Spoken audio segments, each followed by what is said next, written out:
Updated 1 hour ago. The National League will not use the DH until at least 2022, according to reports. That's quite understandable. What's the hurry? The National and American leagues have illogically differed in this regard since 1973. What's 3 more years? Those 3 years, of course, will be filled with the merciless kvetching of the baseball media's grand old guardians of the game. They refuse to die, or shut up. You can imagine veins popping on their heads when they talk, write or tweet about the DH.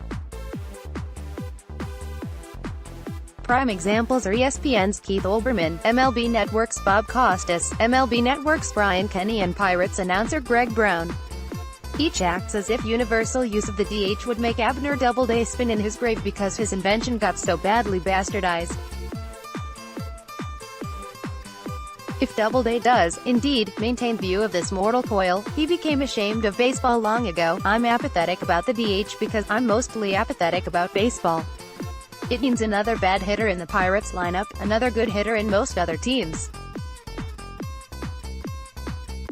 I'd prefer each team use a batting order of all 25 rostered players, like in T-ball. But I do like to see the experts fight. These same media wretches won't vote the steroid guys into the Hall of Fame because they sullied baseball's integrity, but ignored obvious signs of pet use in 1998 when assorted pharmacists conspired with bat-wielding lab rats to save baseball in the wake of 1994's strike.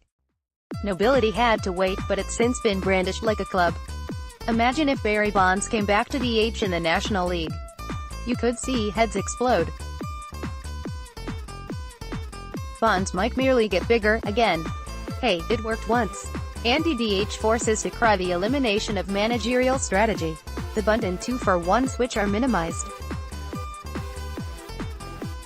But when I go to a Pirates game, it's not to see Clint Hurdle's managerial wizardry. It was hard typing that with a straight face. I want to see somebody hit a home run. Baseball should be designed for the common fan, not disciples of sabermetrics. Those nerds, by the way, should lobby for lineups in strict descending order of ops.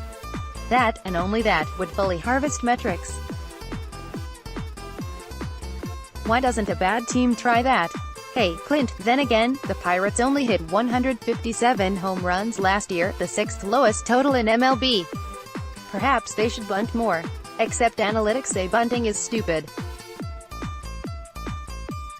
Brad Pitt said so in Moneyball. That's how most baseball fans learned analytics, from Brad Pitt. I went to one Pirates game last year.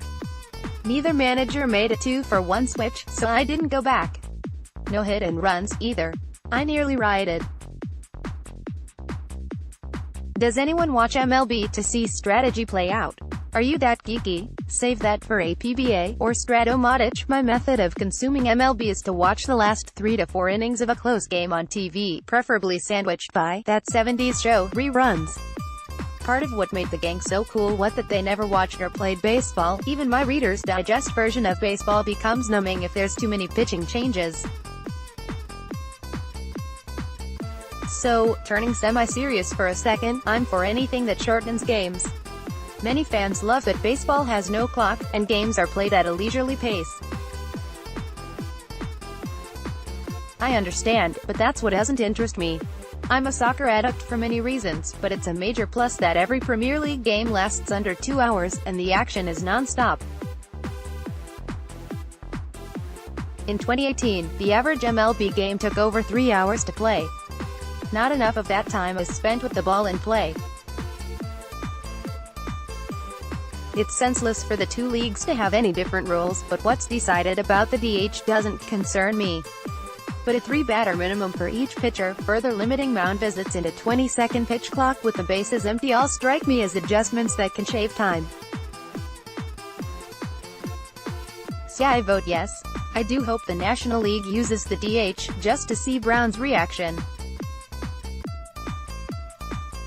Here's an excerpt from one of Brown's recent tweets about the universal DH. Must fight this with all our might. For the good of this great game, bro. It's a rule in a sport, not the spread of communism throughout Southeast Asia. That couldn't be stopped, either. Mark Madden hosts a radio show 3 to 6 p.m. weekdays on WXDX-FM 105.9. Mark Madden is a freelance writer.